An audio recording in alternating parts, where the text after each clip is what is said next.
What's up, everybody? Welcome back to the channel. We're heading into the city, March 6, 2026.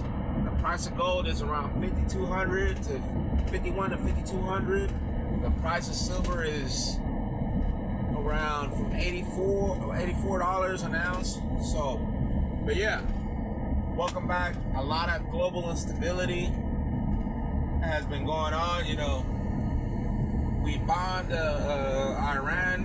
We really did that as a nation, which is kind of crazy. You know, they started a war, and yeah. Today's video topic is y'all gotta keep stacking silver and gold, because honestly, I don't see this war ending anytime soon. You know, I'm a little worried. You know, we're in a big metro city. You know, I'm driving on this bridge.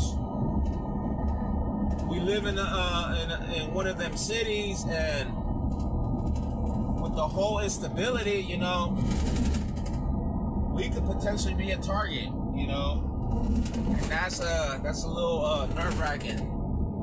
But you know, just because you might there could potentially be retaliations. You know, and the Golden Gate Bridge is an iconic structure, if you want to put it that way, right? It's a symbol of American engineering. It's a symbol of, you know, of American ingenuity, and that kind of makes it a target. Same thing out here, you know, in the city. Look, check out that beautiful city. We got Alcatraz over here. Let me grab it. You guys see Alcatraz over there? And then that big island to the left is Angel Island. Anyways, so yeah, a lot of global instability, and due to the global instability, I want to put you guys on game. I was listening to Peter Schiff, and not just him, just other smarter individuals than me, and we're all saying you better start buying. You better keep buying gold. You better start buying some silver. You gotta buy some. You gotta invest into the oil stocks, the mining stocks, because they don't see it. At least, you know, these people don't see any of this instability ending anytime soon. Check out the Palace of Fine Arts. So, yeah. Are you worried about it? Are you going to be selling your silver? Are you going to be dumping your, you know, are you going to be buying more? I honestly bought some more gold. I should have purchased more silver, but just I had the opportunity. Someone I know contacted me, and they told me, like, hey, you want to buy some gold? I got some gold for a good deal. Bought it below spot, and hold on. Purchased the gold below spot, and yeah. Hopefully, I'm gonna be purchasing some more silver by the end of the week, either today, tomorrow, or before the Sunday market opens. And look, check out the gas, $4.95 a gallon. That's how much we're paying gas. The fuel prices have jumped up by like 40 cents out here. You know, I actually pumped gas yesterday at $5.09. And yesterday, which gas was coming down out here, but you know, it's a city. It's San Francisco, it's Northern Cali. It's you're gonna be paying top dollar for gas. But with all the instabilities that's been going on, I see these gas prices going up way more than you know, $5. We might even touch the 6 and the 7s, at least out here in San Francisco. But check it out. That's that infamous coin shop, Witter Coin, right here at the corner. I've been there a few times. You know, cool folks. But anyways, the other day I drove by, back when it hit the 70s. That coin shop had a line of people already outside ready to buy some silver. Smart individuals, you know, when they see the price of silver or gold come down, what do the smart individuals do? They go and they buy up more of the hard assets, while the rest of society is stuck, stuck on the TV, stuck on a smartphone, stuck on TikTok, not preparing themselves for what's coming. What's coming? I don't know what's coming. You don't know. Nobody knows what's coming. But from what I see, it ain't nothing too good. You feel me? But anyways, how are you guys feeling about the war? I personally can't form an opinion on it.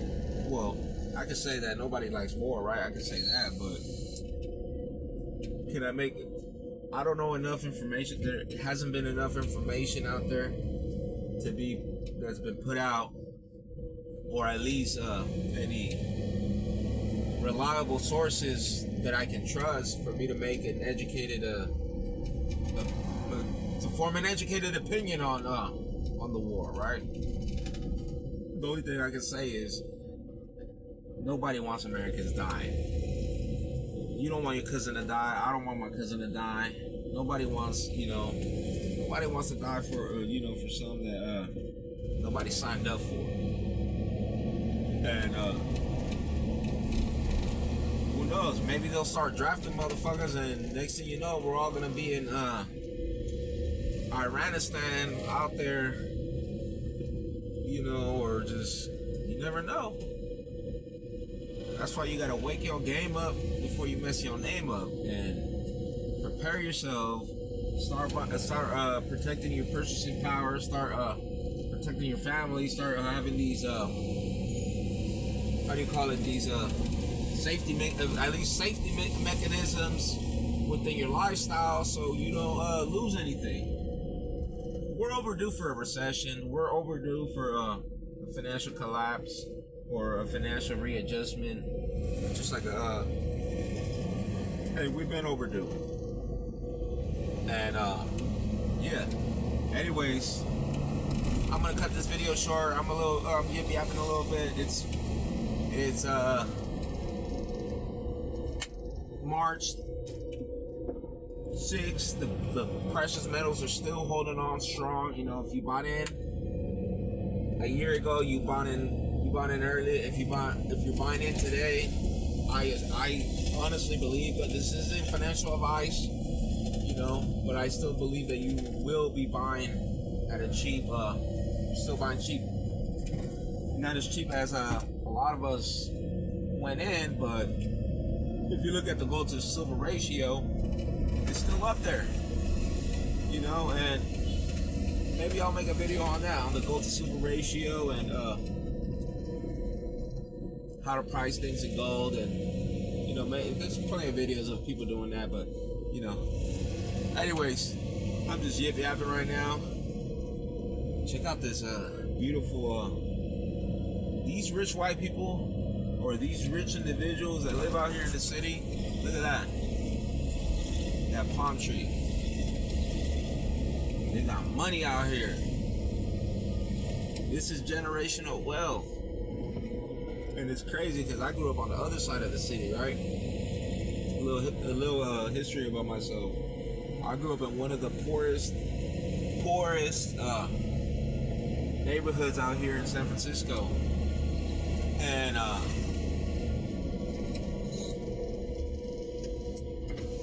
growing up in poverty, right? You're segregated from a lot of the, and I'm grateful, right? Because I grew up in a time where I'm not too old, but I'm not too young. Where I understand technology, I understand the internet, but I'm not too young. Where I grew up with the internet, if that makes sense. And when you grow up in poverty, right? You grew up in this bubble, right? Where a lot of the information that is out there, and when I say information, a lot of the financial information, because you're poor, you want to get some money, and there's none of it going around. And you drive to this side of the city, you know, in Pacific Heights, let's say you come to this side and you see a lot of wealth. I'm gonna show you, you know what, one of these days I'm gonna show you guys the neighborhood I grew up in. I'm gonna go cruise around. It's a ghetto, pretty much. Straight up ghetto, and how do you say this? That poverty is real. It literally looks like a different country, and you guys would be surprised that it's actually San Francisco. But where was I going with this? Oh yeah, that I'm grateful. You know, I'm grateful with the technology that's out there, because number one, I'm a smart motherfucking dude. You know, excuse my language. I'm a smart motherfucker, right? And I like to educate myself. I like to educate myself on certain subjects that pretty much is going to enhance my life. And one of those subjects is finance, you know, and how to use money, how to use leverage, how to use debt, and how to use all these these tools at your disposal that are pretty much at your disposal. I pretty much have access to these tools, you know, that I didn't have access back then, or just I wasn't aware of how to properly use these tools. And a lot of people, you know, when you grow up in poverty, they're stuck in this cycle where even these tools might be available, right? But nobody knows nothing. The school doesn't teach this shit, and that's another one. I'm aware that the school system and the education system, they don't teach any of this, and they're not gonna teach it. I don't care if you guys petition it and you guys go protest and you guys go to the school board and say, you know what, we're gonna change things around. It's not gonna happen. It's not the people in charge. It's not in their best interest for you guys to educate yourselves on, you know, certain subjects like finance, how to protect your purchasing power, or just other agricultural. That's another one that I like to educate myself on. You know, I want to have my own homestead. This fast city life, this ain't it. This is a fast life. You know, you're always, you know, you're always on a high alert, and it just, I don't know. It's a fast-paced environment, and anyways, I'm just yip-yapping, but yeah. I'm grateful for that, for technology. I'm grateful that I'm a smart motherfucker, you know, just that I'm able to make the right choices, and the fruits of my labor are starting to pay off. Anyways, that's it for today's video. I keep saying that, right? So right here, this is Japantown. This is the Japanese neighborhood, if you want to call it that. Yeah, that's what they call it, Japantown out here. Anyways, I'll catch you guys on the next one. Don't be hopefully we don't get drafted. Hopefully we don't get attacked out here, you know, because we started something as a nation, and hopefully we're gonna be able to finish it off. Y'all have a blessed weekend. Go buy some gold, go buy some silver, go protect your purchasing power, go protect your assets, go diversify, go become a better human. And with that being said, hey, look, there goes the China flag. That's a Chinese consulate right there. Y'all see that? Y'all see that barbed wire? They don't want no motherfuckers going up there. They don't want nobody going up there. Anyways, that's it. I'll catch you guys on the next one. Peace.